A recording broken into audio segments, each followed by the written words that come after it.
Hello ladies and gentlemen, welcome to Rum on the Couch video number 100.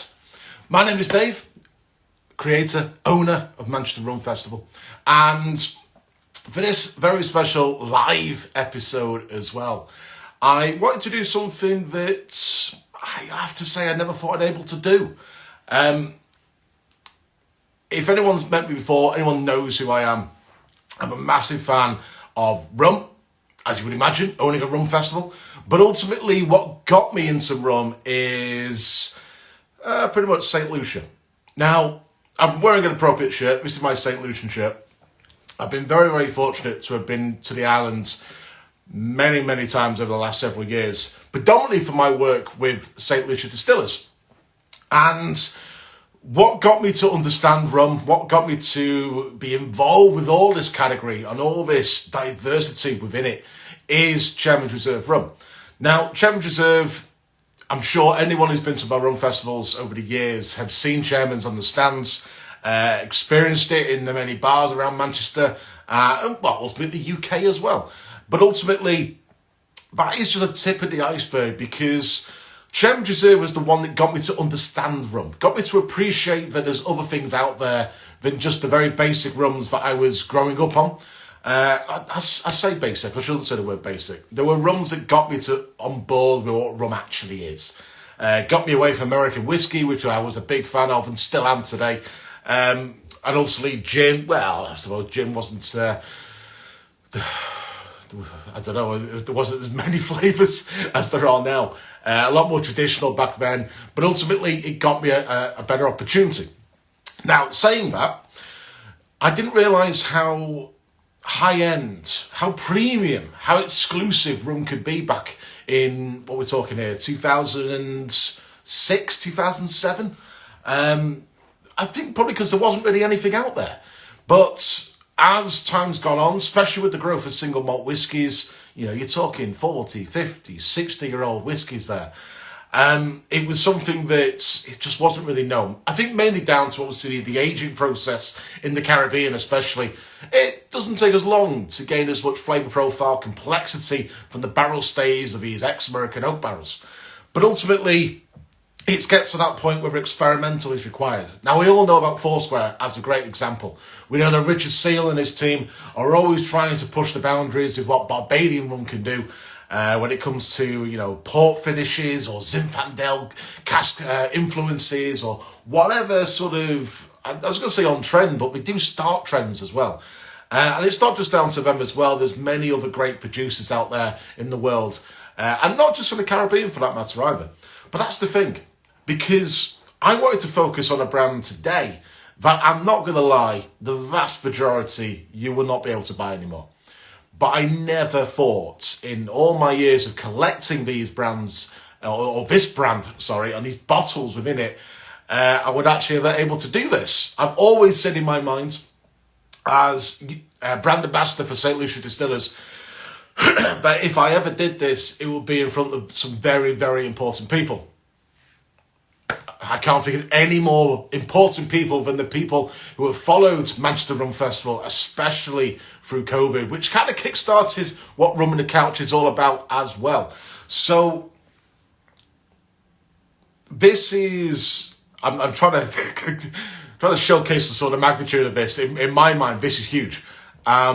It's not Foursquares. It's not, Luca Cagano's sort of very limited edition barrels. I mean, to be brutally honest, these are limited. You can't buy some of these anymore. There are one or two, which I'm going to explain over the 6 bottles, hence the live. There's no way I could do 6 bottles in 15 minutes, as per normal with these episodes. But I have basically decided for the very first time ever since, when did I start collecting these? 2011? Maybe 2010? That I will be opening and enjoying with you all these. I have 6 bottles of 1931 from Saint Lucia Distillers. Now, the reason why I'm saying this is a very, very big thing in my mind is because like I say, even I couldn't buy these anymore. Even I wasn't able to sort of pick up what each expression was able to offer. So when it comes to 1931, the reason why it's such a big thing, well, I'll tell you what, let me read the back of the box. I think the box actually always gives you the most context you can possibly do. So these are the boxes. Each one is a very different colour. Like I say, there's 6. So we have, would you believe it, edition number 1. Then you have edition number 2, purple. Then you have edition number 3. Would you believe it? Oh, there this one. Edition number 4, which is the black box. Number 5 is pink. And number 6, the last one, is white.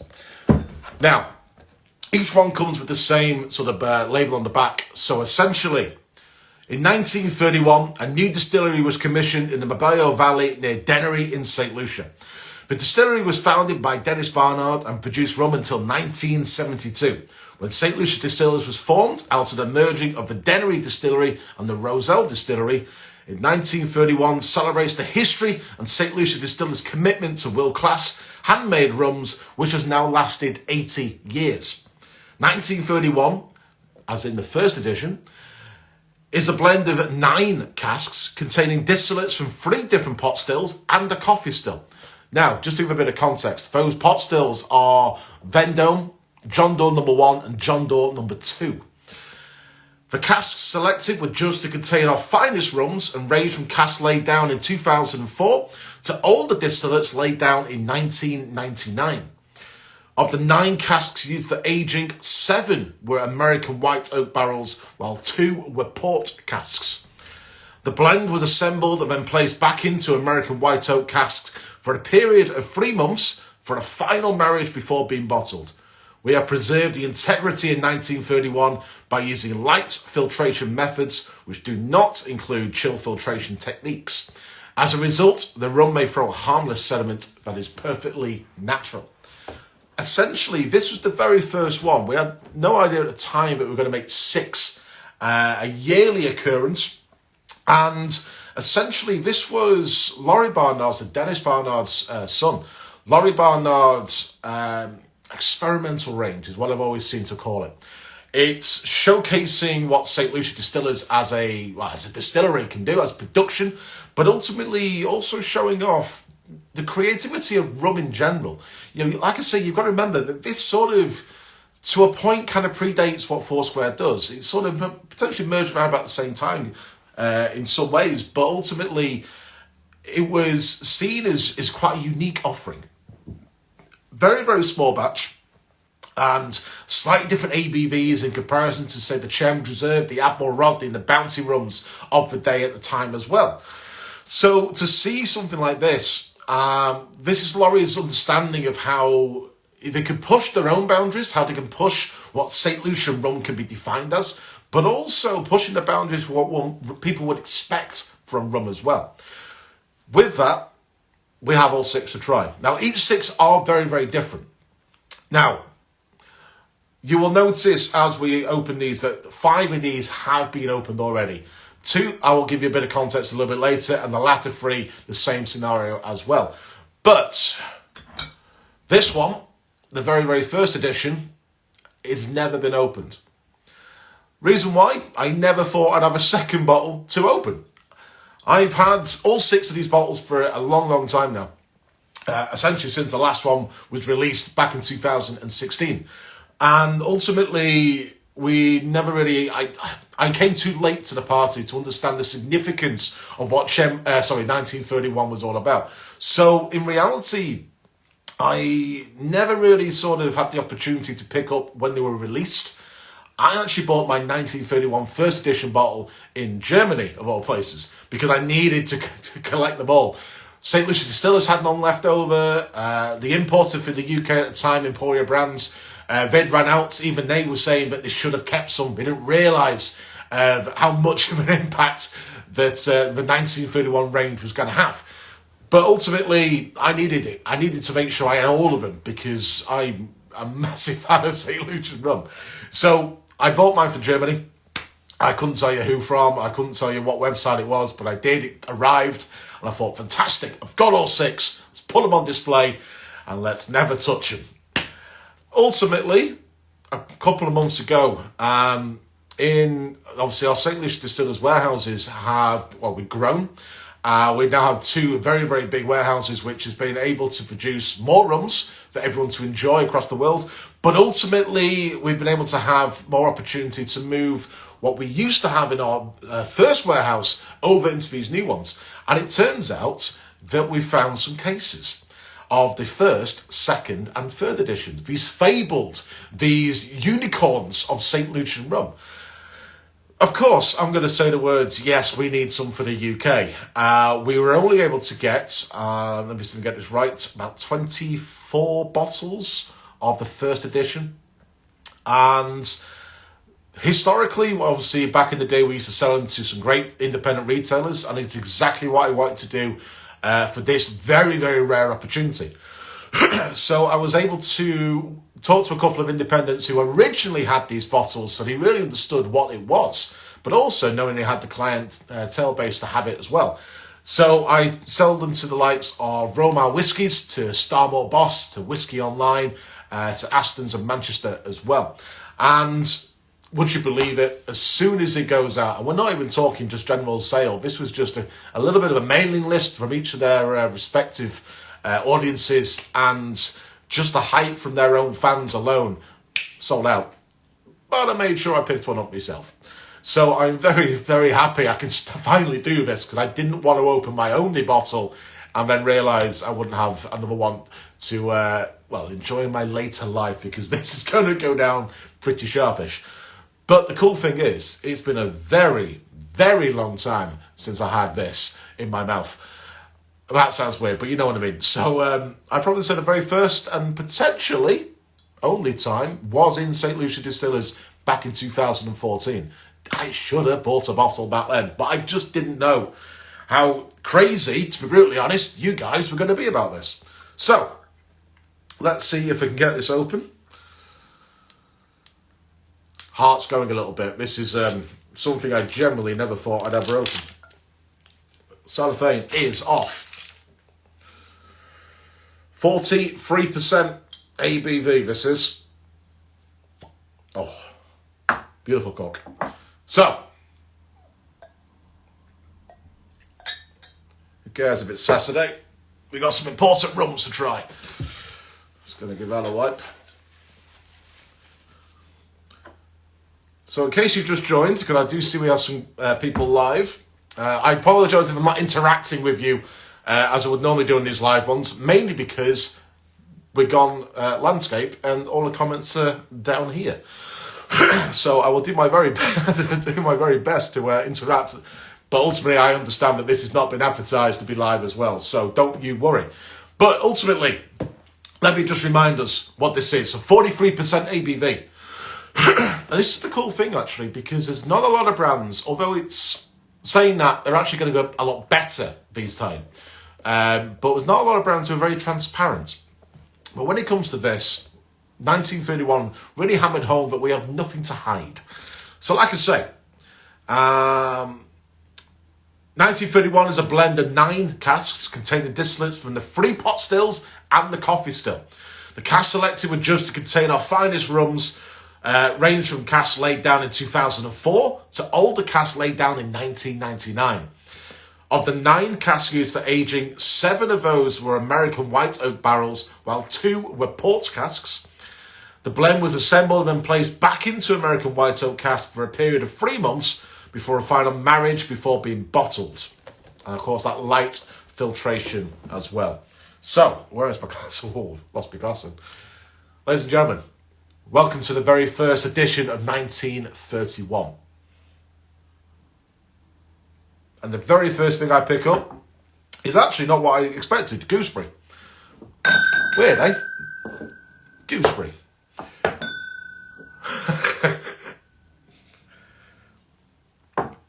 I wasn't expecting gooseberries. I'm not even a massive fan of gooseberries, but I get that kind of, what's the word to use? I'm trying to think of a bit more context towards just saying the word gooseberry all the time. But it's almost as if you get that sort of veneer element, that real mahogany sort of aroma towards it. It's almost as if someone's put dried fruits, to the point of potpourri, but dried fruits on a great mahogany table that's got a real natural scented wood element towards it.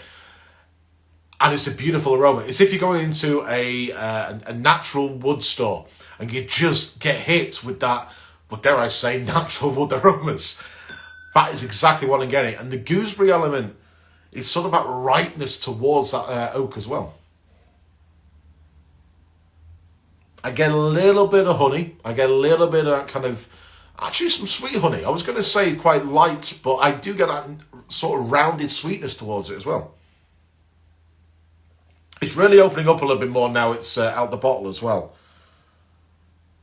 I mean, this was released back in 2010, it would be. 10, 11, 12, 13, 14, 15. Yes, 2010. I may have got that wrong, actually. No, 2010. Sorry, I'm just trying to count up to when we stopped doing it in 2016. So, 2010. So, this is obviously bottled then. This is, it's not been open for 12 years.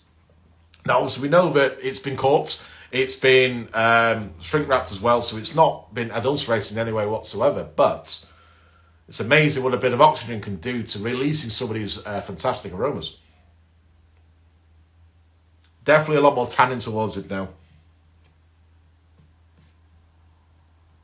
There's also, I get a little bit of tobacco, I have to say. Not sweet tobacco, it's more that kind of, I was going to say spiced tobacco, but I think I might be wrong. Either way, this is intriguing me to give a go. It's quite light, quite subtle, not too rich, not too bold, but 43%, look at that colour. 43% ABV. I'm not expecting anything too powerful. And I don't seem to remember when I had this for the first time back in, like I say, 2014, that it was one that was going to kick me in the face. But, let's see.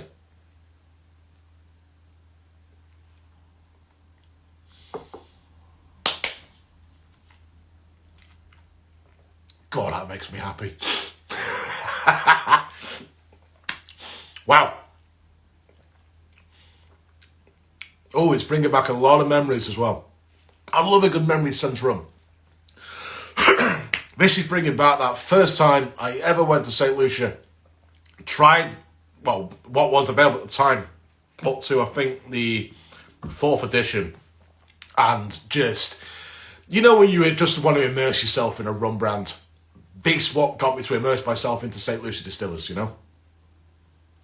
That is amazing. That is actually a lot more complexity towards the palate over the aromas itself. It's a little bit dry at first, I have to say. But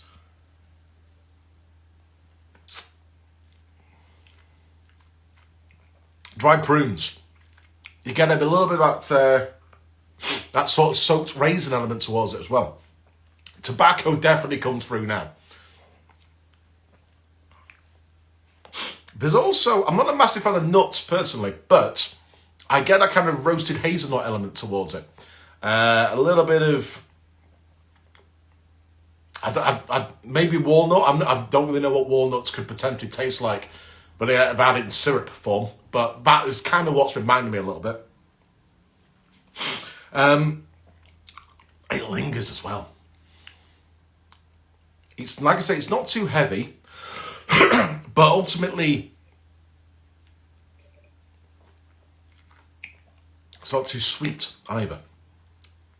If you were a single malt whiskey fan and you enjoyed the sort of Dalmore-esque elements, that Highland-driven whiskies, and you did a blind tasting, you would struggle to work out which one was which. Huge similarities with that sort of the tannin element that those ex-American oak barrels have really impacted for this. Best thing is, those 2 barrels that were aged in port shine through, but don't shine through to the point of it over-draps at everything.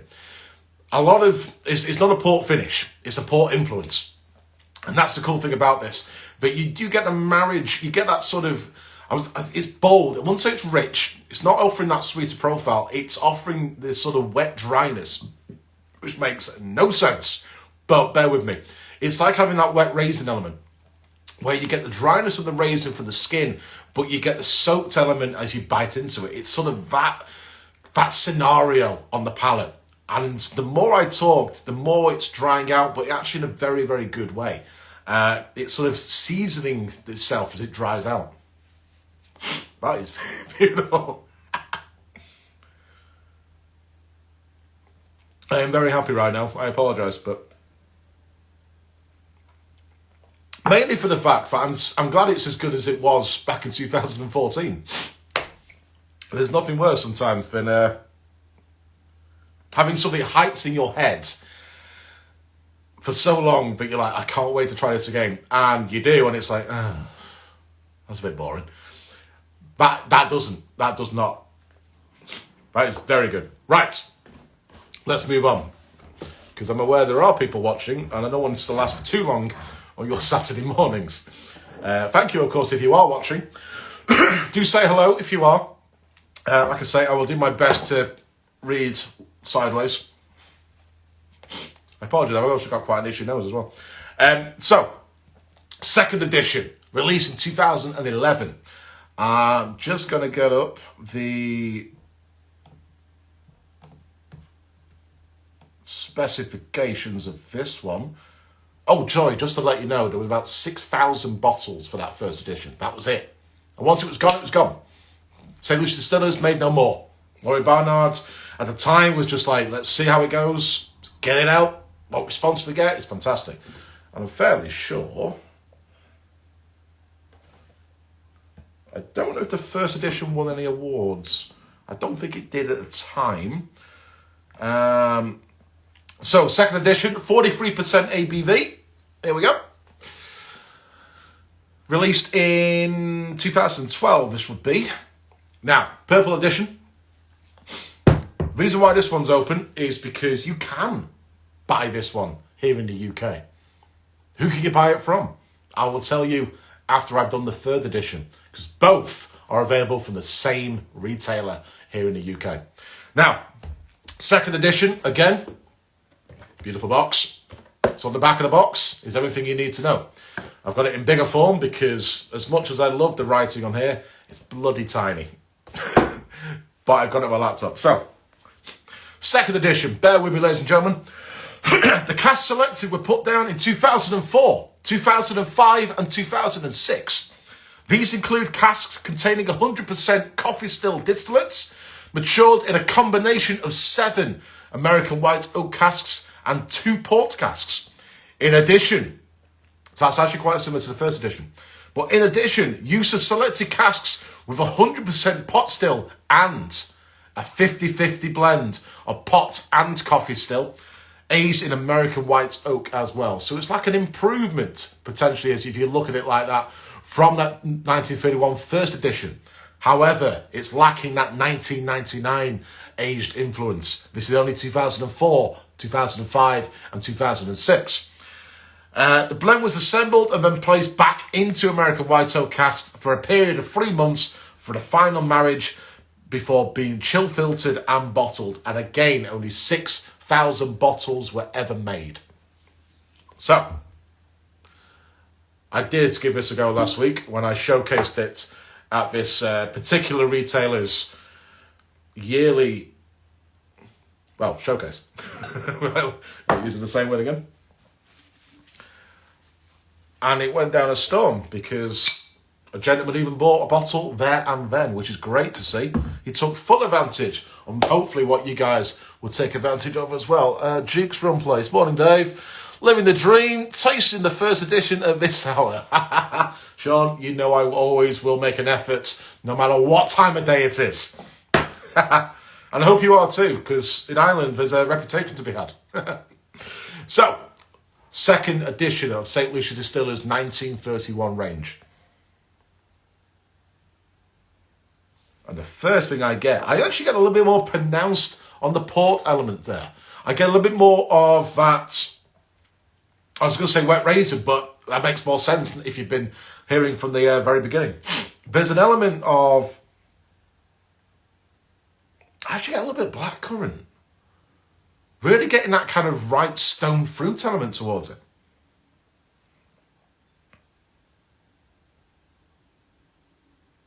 The good thing is, you actually start to understand the characteristics of what the stills are offering.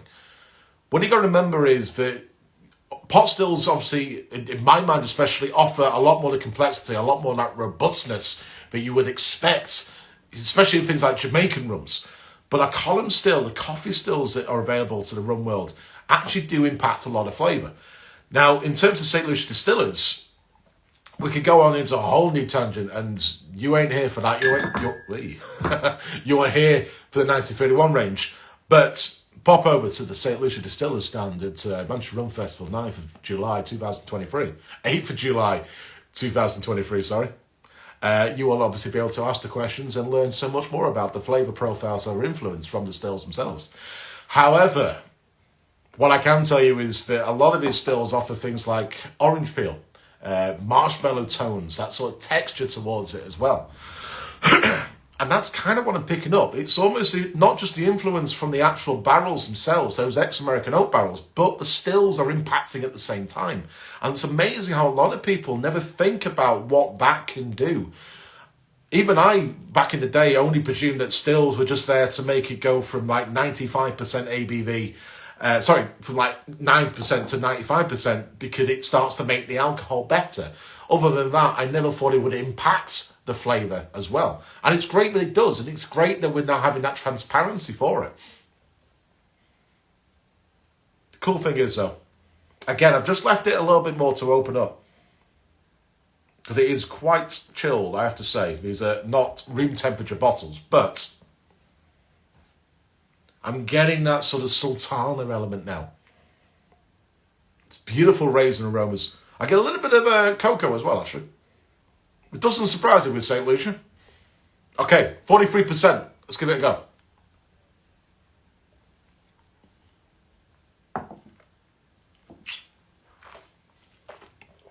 A lot richer. A lot wider as well. Actually a bit more powerful. It's really hitting the back of my throat in a good way. But it's definitely hitting it. Wow.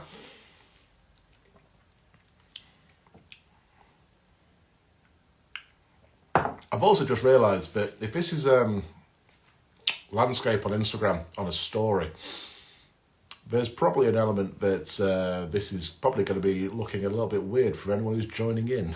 I did not think that through at all. We'll explain why the comments are that way. But anyway, it's fine. It's live. You think I know how to do this after 99 other episodes, but hey ho.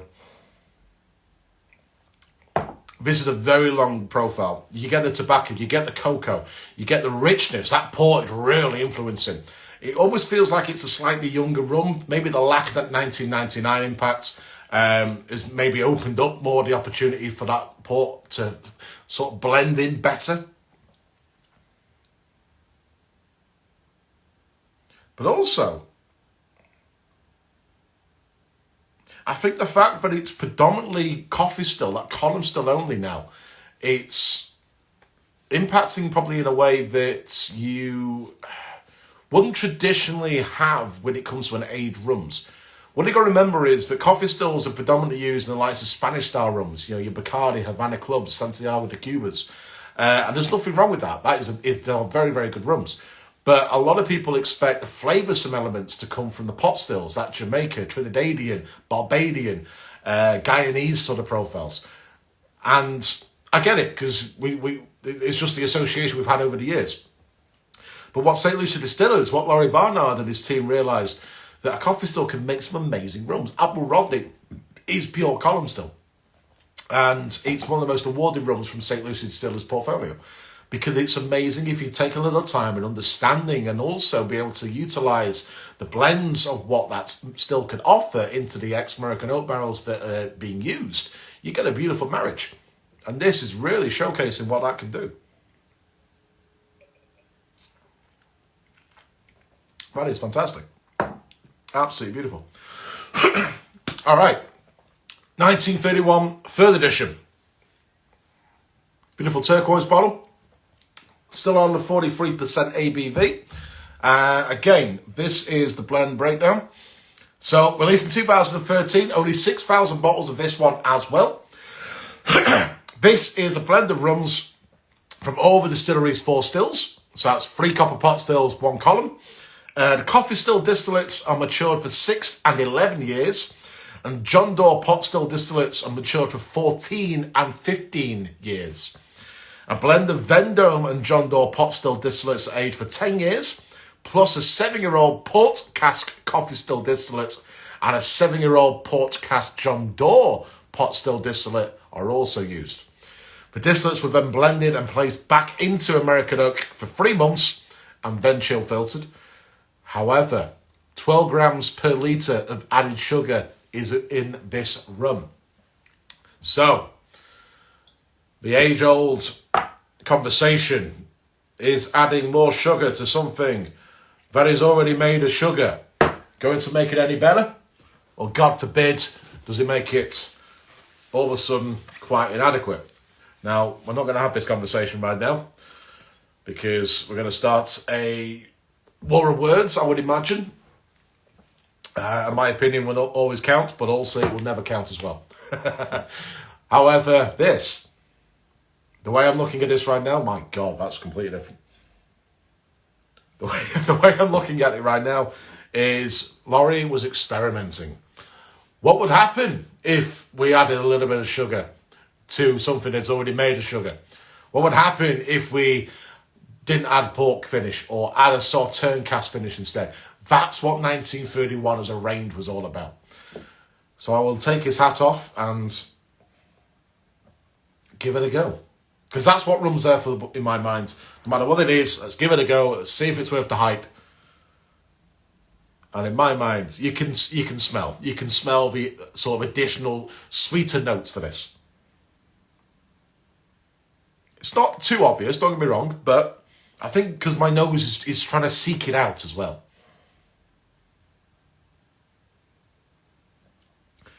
It's interesting to note that, obviously, this is starting to get very old in terms of the sort of blends used. That 14-year-old, 15-year-old rums.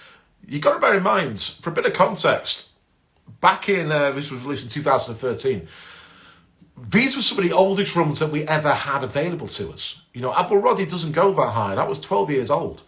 Chairman's Reserve, the oldest we had was, again, what was it, 2013? So we just had the release of the very first, what we thought at the time was the only edition of the Forgotten Casks. And that was averaging about 10 to 11 years old. So we never had anything this old in a blend before. That's how unique it was. But that's also what Laurie had been sort of keeping to one side for this sort of opportunity. And we don't really have anything that old these days either. 1931 7th edition, which I'll explain a little bit later, is pretty close with a 14-year-old. But there are our Chairman's Reserve Master Selection, which have a blend from 1999. But that is very, very rare. And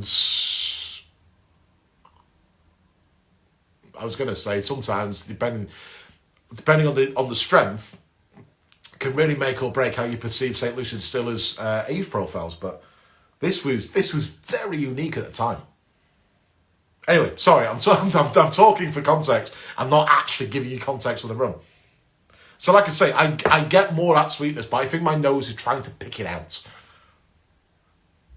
There's an element of kind of ripe banana. I get that sort of potassium element towards it. There's an element of there's something else and I can't think what it is. Pears, that's what it is. Kind of honeyed pears a little bit. I get a little bit of tobacco, quite wet tobacco for that matter. But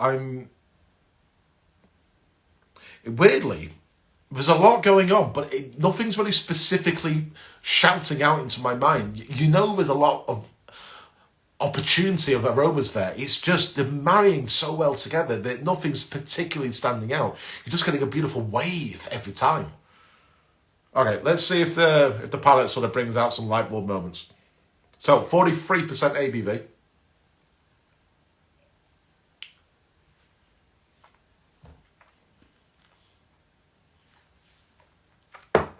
Now, compare that second edition, which went wide.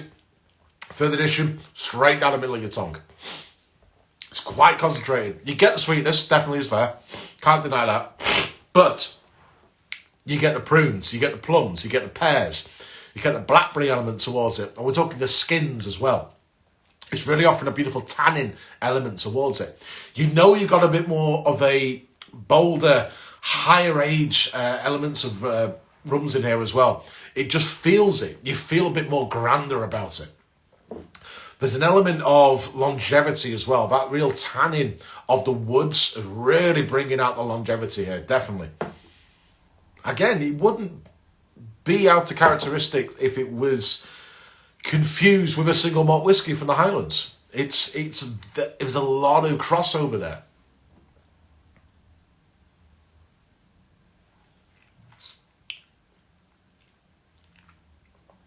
Oh, that's good. You do get the sugar, I'm not going to lie. But I expect it, because we know it's there. And it's not actually chomping on it either. It's not a bit of Saint Lucian Blackpool Rock, you know. It's there, and it's only 12 grams per litre. Now, in my mind, 12 grams is not a lot. And per litre, it's very... I think... I can't speak for Laurie, obviously, or anybody else who was obviously involved at the time. But in my mind, this is there to sort of bring everything together and sort of just buying it instead of actually just adding it because a trend is requiring it to be sweeter, you know? I think it's there to really just sort of bring everything together and retain that characteristic as well. So, I'll explain that you can still pick these two up, the second and third editions. Where can you buy these from? Well, I showcased both of these bottles last week at Reserve Wines in Manchester. Now, Reserve Wines do have an online website. Oh, yes. And both are currently available to purchase direct from them. If you are actually based in Manchester, you can pop into the Reserve Wines store in Didsbury and pick it up from their shelves itself. Just have a good old chat with Gary. I'm sure he'll be able to give you a little sample if you have the opportunity beforehand as well. But you can buy this from reservewines.co.uk. At the end of this, I will put a little link in the comments as well. Definitely well worth a shout, especially the second edition if you like that kind of wider approach, that more punchy elements. But don't discount the third edition, even though it's got a little bit of added sugar. It's not there because we all want a bit of sweetness in our lives. It's there for a reason. Laurie wanted to just see what would happen if you just added that 12 grams per litre. And it makes a very, very good rum. Right, saying that, fourth edition, Black Label. Now, this starts to go on into, and then 43% ABV, but gets a little bit more complicated with the old matrix of what makes this rum. Let's have a look here. So, it's really cool that we can be as transparent as possible with this, but it can get a little bit confusing, so bear with me. 1931, 4th edition, 43% ABV, released in 2014. A molasses blended rum with 46% A molasses blend rum with 46% of the blend from the coffee still. 40% of that blend itself is aged in bourbon casks between 7 and 11 years. 6% of that blend is aged within port casks at 9 years old. 11% of the overall molasses blend is a pot still, coffee still blend, resulting in a 10-year-old bourbon cask from both the John Doe 1 and the coffee stills at a 50-50 split. Still with me? 32% of the overall blend is molasses from the pot stills, with a 15-year-old from the John Doe 1, that's 13% of that. 9-year from the John Doe 2, that's 5% of that. 10-year from the Vendome, that's 7% of that. And a 9-year-old from the John Doe 1 Vendome blend, again a 50-50 split. All aged in ex-bourbon barrels. Still with me? To finish, 11% of the blend is a first press sugarcane rum agricole juice driven, aged for 6 years in bourbon casks from the John Doe pot still. This 4th edition of 1931 was the very first time that we decided to include a little bit of sugarcane juice. Now, sugarcane juice, I'm sure a lot of you will know by now, is predominantly from the French West Indies. The likes of Haiti, Madeira are famous for using that sugarcane juice driven. The Mauritians are really bringing out some fantastic liquid out now as well, but it's purely all about that juice. Saint Lucia, yes, it's an English colony. Do we have our own sugarcane juice production? Of course we do. It's Laurie Barnard. He was experimenting. There's no rules and regulations to say that the English colonies cannot use sugarcane juice within their production methods. We just never chose to, because the French, fair play to them, did some amazing things with rum agricole. Clement, Martinique, Damoiseau, Clarins, Saint Benevolence, some amazing brands. Arcane is beautiful. But we associate it with the agricole styles and what the French have been able to really perfect over the last several centuries. English style rums, St. Lucia rums, it just wasn't for us. Molasses was the kind of go-to one. So to involve sugarcane juice, one of Laurie's final acts, because unfortunately Laurie Barnard did pass away in 2012. I never got the chance to meet him because I joined the company in 2014. But one of his last acts was to reintroduce sugarcane to the island of St. Lucia. St. Lucia was prevalent with prevalent with sugarcane fields, facilities and plantations for pretty much 200 years, since the 1760s to about 1962. And the Rosedale Valley, where the Rosedale Distillery is based on the west coast of the island, just close to Marigold Bay, is obviously now, as you know, the only distillery on the island of St. Lucia, but ultimately within, as it was, a sugarcane valley, until the 60s came along and it wasn't justifiable anymore. Banana groves became pretty much the dominant ingredient to be produced agriculturally in St. Lucia, and it just died, as the vast majority of sugarcane productions did across the Caribbean itself. So it was no stranger, no sort of surprise that St. Lucia just moved away from that.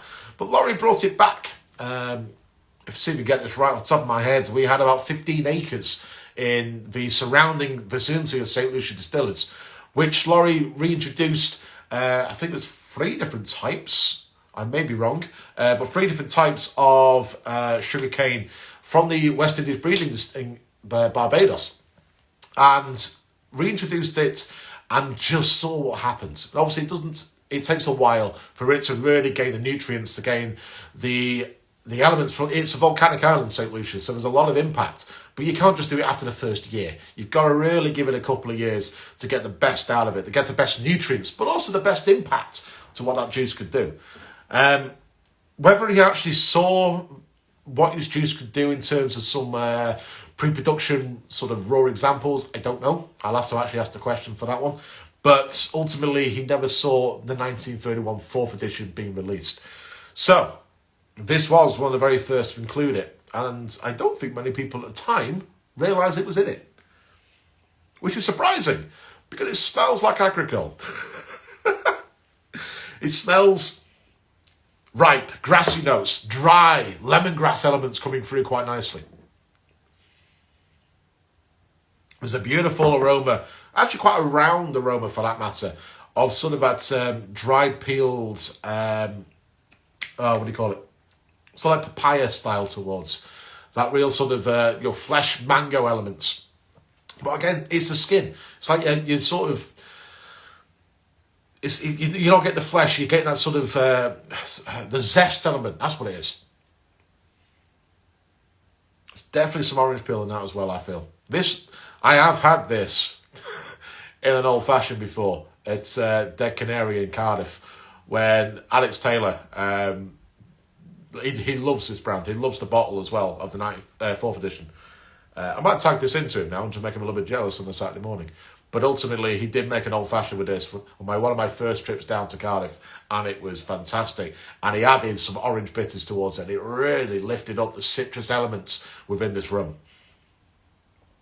It's a beautiful aroma. Very different to the first 3 as well. Very, very different.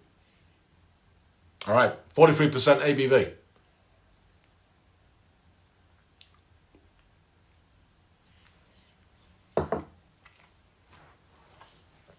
Candid. Impactful. but candied nonetheless. Candied orange, lemons. You get a real zest towards it. The sugarcane juice impact towards this is beautiful. It's offering that element of, it's froze you. You know what I mean? It sort of, it makes you wonder, it gets you thinking about what the hell have I just had? Because, again, for context, at the time, this wasn't a normal thing to have. It's getting a little bit more popular now, especially with Saint Lucia Distillers, to influence sugarcane juice into a blend. But this was unique at the time. This was the one that really brought 1931 onto people's maps and became that collector's item. Hence, me not having the first edition.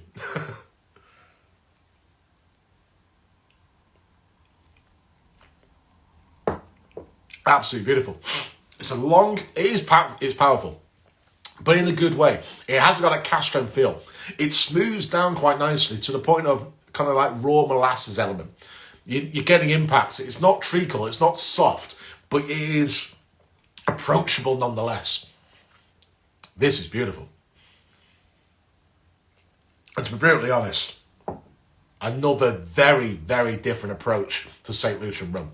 And that is the cool thing about this. Every one I've had so far, and I know for a fact the latter two will be the same, is completely different. Despite using the same equipment, despite using the same style of barrels, each one offers a wholly different approach to your palate, to your aromas, to your experience, and ultimately to your senses and understanding of St. Lucian rum. Now, 4th edition, you can still buy. I found the website. What was it called? drinksdirect.com. They apparently have a bottle of 4th edition. To give you an idea, I probably should have said this before actually, reserve wines for the 2nd edition, they have it down for £89. The 3rd edition is £87. That's not a bad price considering what it is. The 4th edition from drinksdirect.com, I will put the link up at the end of this, is £70.98. Says it's in stock. I'll believe it. But as we go on to the 5th and 6th edition, these are still available. We, as St. Lucia Distillers, have none left, so I will re-emphasise, once they're gone, they're gone. Don't ask me where you can find them anymore. I'm doing that as we speak. But the 5th and 6th edition are a little bit more easier, just because at the time they were released, we actually released more. We had, what do we are here? More than 6,000, I think there were about 9,000 bottles off memory of the 5th and 6th editions. Basically a little bit more. I thought I wrote that one down, but maybe I didn't. But either way, this is the 5th one. Oh, look at that. 46% ABV. We've gone up in the world of strength. I love that noise as well. You can't be in a cork bottle sometimes, can you? Okay, so.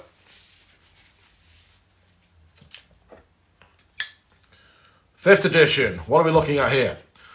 46% released in 2015. Right. You thought the 4th edition's blend was complicated. Bear with me on this one. An 84% blend of pot still rums made up from a 10-year-old John Doe No. 2 rum, which is 18% of that blend. 10-year-old Vendome rum, which makes up 35% of that original blend.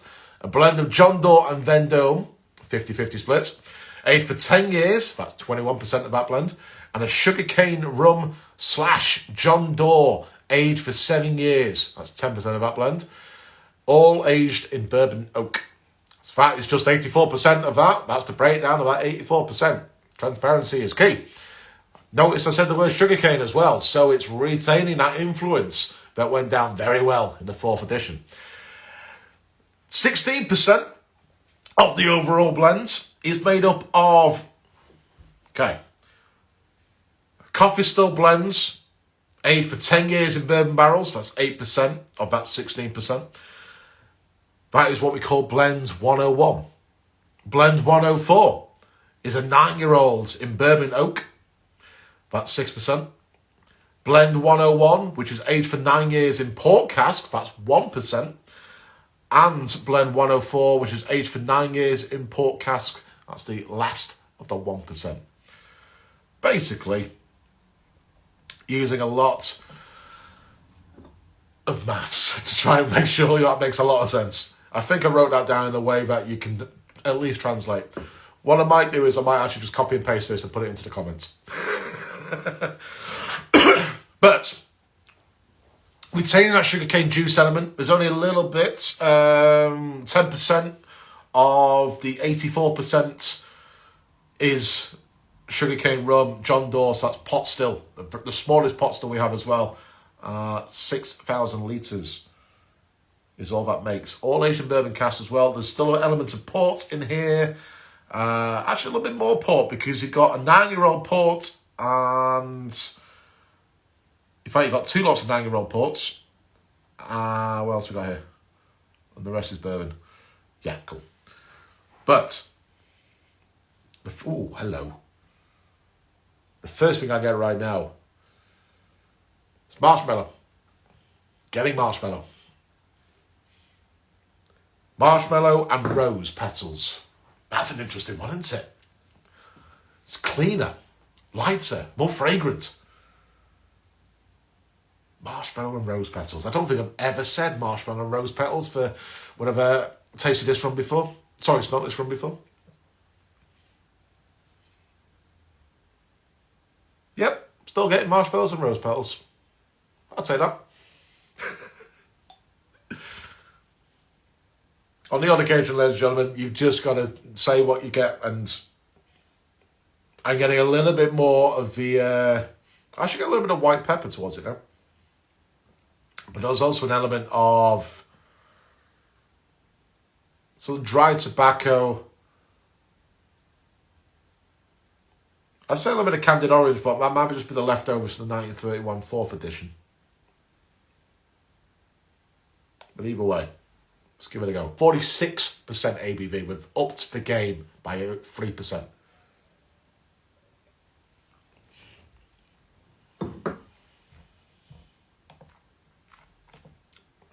Wow.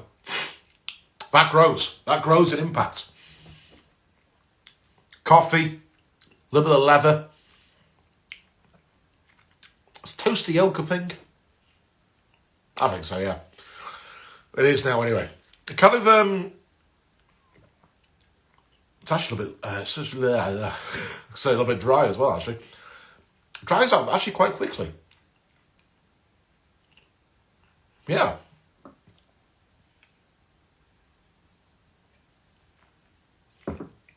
It's kind of hard to tell you what it is because I wasn't expecting it to hit me straight away. But second sip, a little bit easier on the palate now. I kind of get that ruby redness towards it. I get the coffee, the leather, the tannin leather element. That's what dries it out a little bit more. You get a little bit of that grassy note of the sugarcane. There's not the same impact compared to the 4th edition in terms of that sugarcane introduction, but...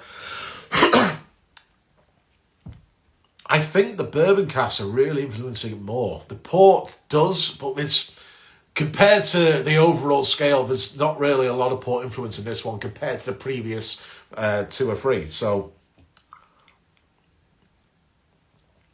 I'm actually going to say a little bit more subdued. Very, very good nonetheless, but in comparison to the 4th edition, where you really got that sort of a lot more wider complexity approach towards this. This is in your face, 46%. And 46% in a very good way as well.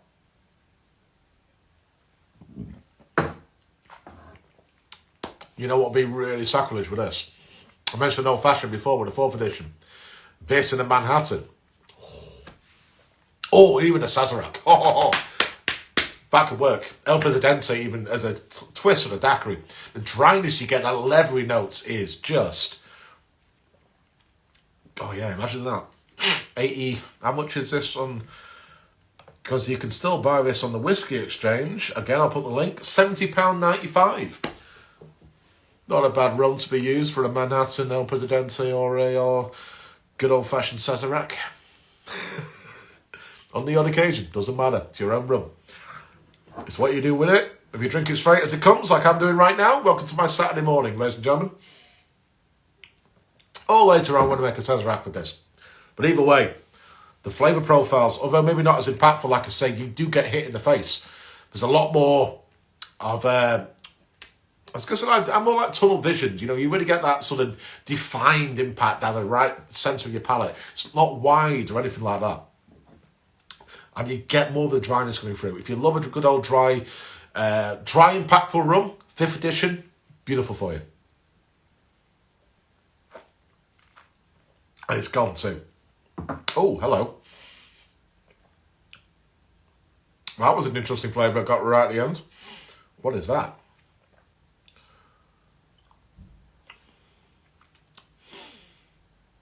Rose and marshmallow. It's sort of gone back full circle.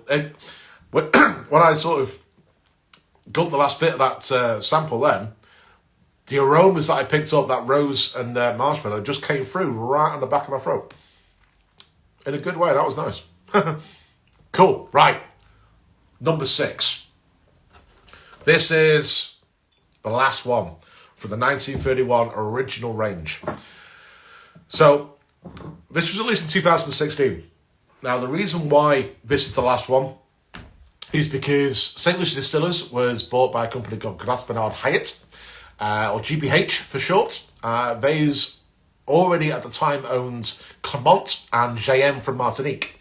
Fantastic guys.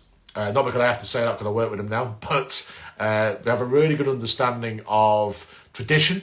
They have a good understanding of rum as a category, but also where they believe it should be in the world. When it comes to Saint Lucia Distillers, the likes of Chem Reserve, Bounty and Apple Rodney, you get to see that across a lot more countries in the world now compared to ever before. And that is down to Spiritbam. That is down to Graspenard Hyatt. Spiritbam is their drink side of their business. Thing is, though, if you keep making some exclusive rums, yes, it's great. Especially for the collectors in us, myself included. However, stop using all your aged products. We have some great ideas that we think we can elevate some of your more original brands. So stop using the rare stuff. So this, 6th edition, is the very last original edition of 1931. So, let me get my notes up on this blend, because this one throws a bit of a curveball. Still 46% ABV, released in 2016. A 60% blend of coffee still rums made up from Blend 101. Remember that one for the 5th. That's aged for 11 years, 6% of that blend. Blend 101, which is aged for 7 years. That's 16% of that original blend. Blend 104, aged for 10 years. That's 35% of the blend. And, what's this? And the Coroni Trinidad, which is aged for 9 years, and that is 3% of that blend. All of those aged in bourbon casks. Bit of Coroni. Interesting. 30% of the overall blend is pot still, made up from John Doe 2, aged for 11 years, that's 10%. John Doe 1, aged for 9 years, that's another 10%. Plus a combination of sugarcane rum, hey, look at that, it's back in again. And John Doe pot still 50-50 split, aged for 8 years, 10% of that blend. All aged in bourbon barrels. Right. So we have 60% coffee still driven rums that involve a Coroni. We have 30% pot still rums that reintroduce a sugarcane as well. And the final 10% of the overall blend is a pot coffee 50-50 blend split made up of a 7-year-old John Doe coffee blend aged in bourbon casks. I hope all that made sense, but it really does hammer home how transparent St. Lucia Distillers can be. Last rum of, I said in morning, it's now into afternoon. Good that we're not driving later, isn't it, eh? So, last one. The first thing I'm picking up right now, orange peel, tropical spice, which is rare actually. I've not really picked up much spice in the last 5. Oh, banana. That's what it is. Probably not to the point of having this in a pina colada, but banana, and I get a little bit, what's that dessert? Creme brulee, that was it. Yeah, fresh brulee as well, you really still get the sort of the creaminess towards it. Very different approach, which does not surprise me with the last 5 as well. Okay, 46% ABV.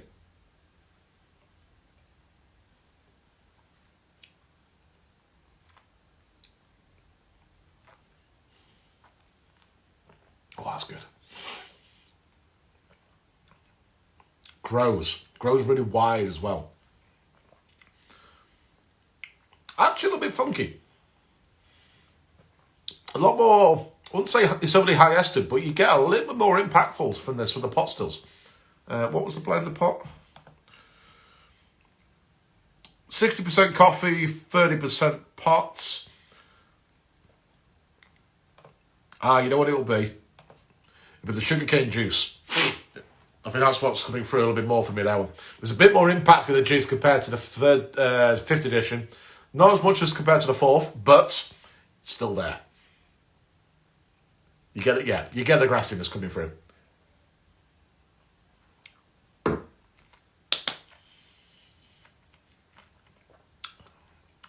Something else there as well. I can't think what it is. Either way, the balance of this, you don't get sort of an overarchness of sweetness towards it. You know the sugarcane in it. That's great, because you expect that. I'd like to say that there's Corona in it, but in reality, maybe there is. If you know what your Coronas can taste like, you may start to seek it out. You may be able to pick it out. I think I can. I get a little hint of that Trinidadian element. But ultimately, bear in mind, the reason why there's a bit of Corona in here, Saint Lucia Distillers used to be owned by Angostura, which is obviously, if you know your rums, is from Trinidad and Tobago. That was back in 2005, I think, off memory. Obviously no longer anymore, but that's how we got our Vendome still. We bought that from Angostura Limited, which is our hybrids. That's the other pot still. So you have John Doe 1, John Doe 2, Vendome, with our coffee column still as well. So it's amazing how we can all stay friends. It's a beautifully complex, balanced rum. It's actually, again, I'd say single malt, but there's an element of American whiskey drivers in this. A lot of the single malt Scotch whiskies are really sort of influenced, if you did a blind tasting. This is more American whiskey. If you love, I'm not saying your ryes, but if you love your, excuse me, if you love your Tennessee drivers, not saying your Jack Daniels, I'm saying, your George Dickel's, even your, I know it's quite an unknown brand for a lot of people, but it's a brand I know well. The Daddy Rack, but the single barrel cask strength ones. There's a lot of similar flavours you would pick up with cask strength Tennessee whiskey, but you pick up the 1931 6th edition. And that's a very good thing.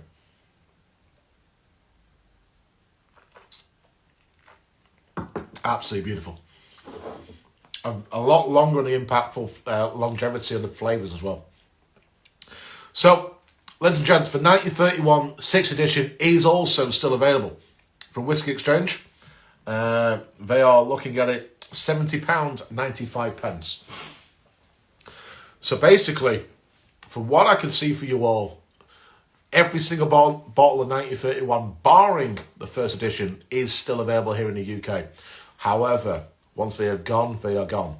And I know from a personal fact that the 2nd and 3rd edition for reserve wines here in Greater Manchester are very, very low. Let's put it this way. I sold them a case of each. When we refound these, when we refound these cases a handful of months ago, and going off the result of the tasting we did last week for the annual showcase, there's not many left, let's put it that way. So, great place to purchase them. The 4th edition was drinksdirect.com. I don't know the guys too well, to be brutally honest, but they seem to have a bottle available, so great place to pick it up there. And of course, Whiskey Exchange, I know a lot of you would already know about those guys and purchased many rum, I'm sure, but the 5th and 6th editions are from there. First edition, no one in the UK, but I'm aware of at least, has a 1931 first edition available. You may still be able to pick it up abroad if you are one of those who like to pick up and pay the God knows what fees they are. Now we're out of the EU. But I personally couldn't tell you where to pick one up from. There may be some private collectors. I know for a fact that I had a quick look on Google, because you never know, Google does throw up the odd gem. That rum auctioneer, the last bottle sold there was £325. So you never know. I know a friend of mine, Max, literally this week posted up that he might have been the one who bought it, to be fair, or won it. He got a couple of bottles of 1931 from an auction site, so do keep an eye out if you're intrigued to finish your collection, if you are collecting them all, but ultimately to just enjoy what the first edition was all about. I understand, obviously, this is something that a lot of you may not have the opportunity to try again, so I apologise if I'm intriguing you, but ultimately this may be outside your budget. I know cost of living, and this is not the most biggest priority for a lot of people right now, but I just wanted to share a brand that has meant a lot to me. It's got me to where I am right now. The distillery itself has really helped, not just myself from a personal experience point of view, but also to help put Manchester Rum Festival on.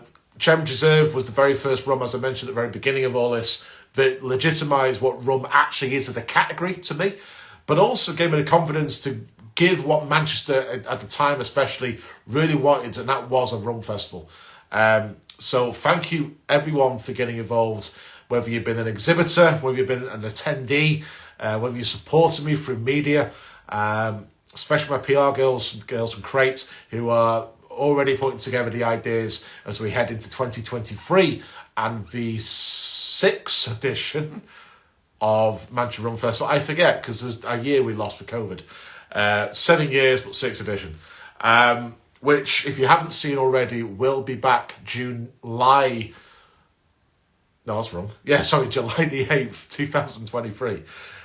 Sorry, June was in my head because we were going to be doing it in June. But we decided to put it onto World Rum Day because why not? It's World Rum Day.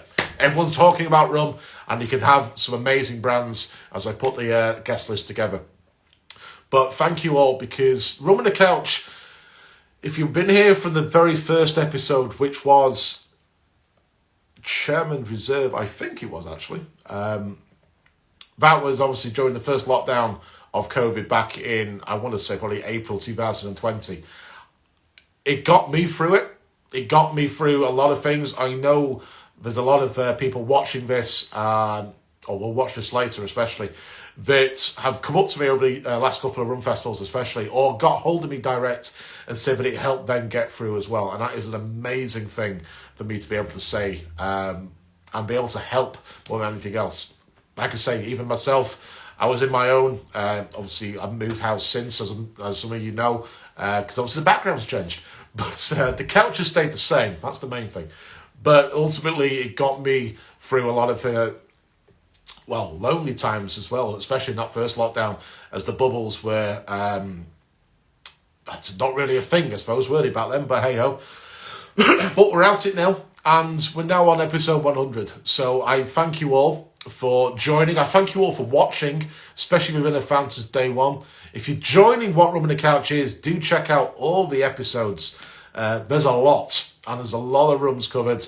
A lot of rums drank, and the vast majority have been some beautiful highlights for me the last 2 years as well. I say vast majority, there's always one or two which are always going to cause some controversy, and also one or two which you just can't seem to buy anymore, and even I've run out, and I just don't want people to be like, oh my God, you didn't like that? I said, I did like it, I just can't buy it anymore. That is the nature of this game, and dare I say, that is what 1931 First edition is all about as well.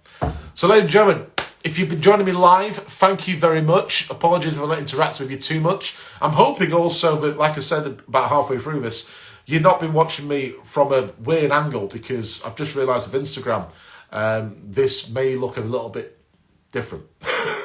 I completely forgot how I used to do it when I did these live. I want to say it probably from my laptop back in the day, but hey ho. But thank you all for joining me nonetheless. If you are watching this afterwards, make sure you're following, subscribing to my YouTube channel, which is Rum on the Couch. Obviously on Instagram if you're watching this direct as well. And of course on Facebook at the same time. So until then, do keep an eye out. The tickets for Manchester Rum Festival 2023 will be going live in the next couple of weeks. If you're not on our mailing list, maybe get onto it. So on the contact page on manchesterrumfestival.com, you may be able to get yourself a nice little cheeky early bird discount if you sign up to the mailing list. Don't know where you got off from. Other than that, ladies and gentlemen, I will see you all very soon, and fingers crossed we'll see you all face to face at the Mercure Hotel on July 8th, 2023.